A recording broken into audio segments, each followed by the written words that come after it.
if you're flipping houses or are going to, you need to read this. And if you don't have time, here's the breakdown. In May of this year, we had 119,000 unsold single-family homes for sale, which is the highest it's been since 2009. These are brand new properties developers just built. Lennar, one of the largest of the Wall Street builders, spent 13.1% of the sale price on incentives. This comes in the form of interest rate buy-downs, seller credits, upgrades. Well, let's compare that to 2022.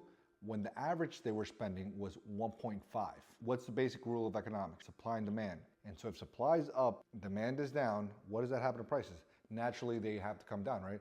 That's why these Wall Street builders, they're giving out these huge incentives, not out of the goodness of their heart. They're doing this because simply, if you're gonna build 100 homes, each one of those properties is now a comp for these other properties. So they're artificially boosting the sale price of these properties so it doesn't affect the rest of their inventory. And they're willing to concede huge amounts. 13% of the purchase price is a huge amount. They're trying to do everything they can to move these properties. So if in your market, you have a lot of inventory of new product, you have to buy carefully, you have to renovate right, and you have to really hone in on your numbers. Now, if you're in one of these markets, it might be that you can get yourself a good deal on a new construction home, maybe as a rental. Because of all the buy downs, maybe long term, this thing pans out and you're able to come in at a cheap price and you'll be able to ride that and then refinance later. And if you're not an investor and just a buyer, this is great news for you.